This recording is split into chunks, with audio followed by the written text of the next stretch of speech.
That's right.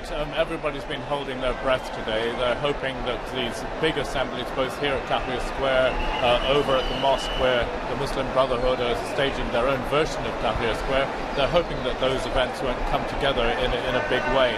What we have had is some clashes down or up in Alexandria. At least 2 people killed there, several people wounded. There have been other skirmishing or clashing in 1 or 2 parts of Cairo and in Damietta, one of the provincial towns. But so far nothing like as bad as people had feared, but it is still very early. As you say, people are just breaking their fast now after a very long hot day of fasting. It is of course Ramadan. This is now a very big crowd. It's grown gradually over the afternoon. And it's in this period now, the next few hours after the breaking of the fast, that people are worried that there could be violence. People moving around in Cairo, not just sitting in squares, but moving over. What you can hear there, by the way, is fireworks. We've had fireworks throughout the day. There's strobes. We've had helicopters zooming in low over the square, thrilling the crowd, who of course very much in support of the army here in Tahrir Square. The fear, as I was saying, is that these 2 events could, or fringes of them, could start meeting up and clashing as the night proceeds. So, as I say, there'll be a lot of people holding their breath during the night and hoping that there's not going to be a lot more bloodshed.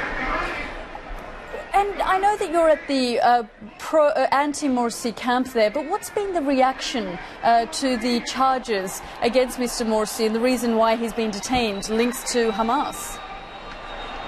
Well, of course, people here in Tahrir Square who are against him were pretty happy to hear about that. They don't care whether he's put in jail or hounded around the country, but over in the areas which support him, of course, they're dismissing it as ridiculous and a sign that, for them, the old regime is creeping back.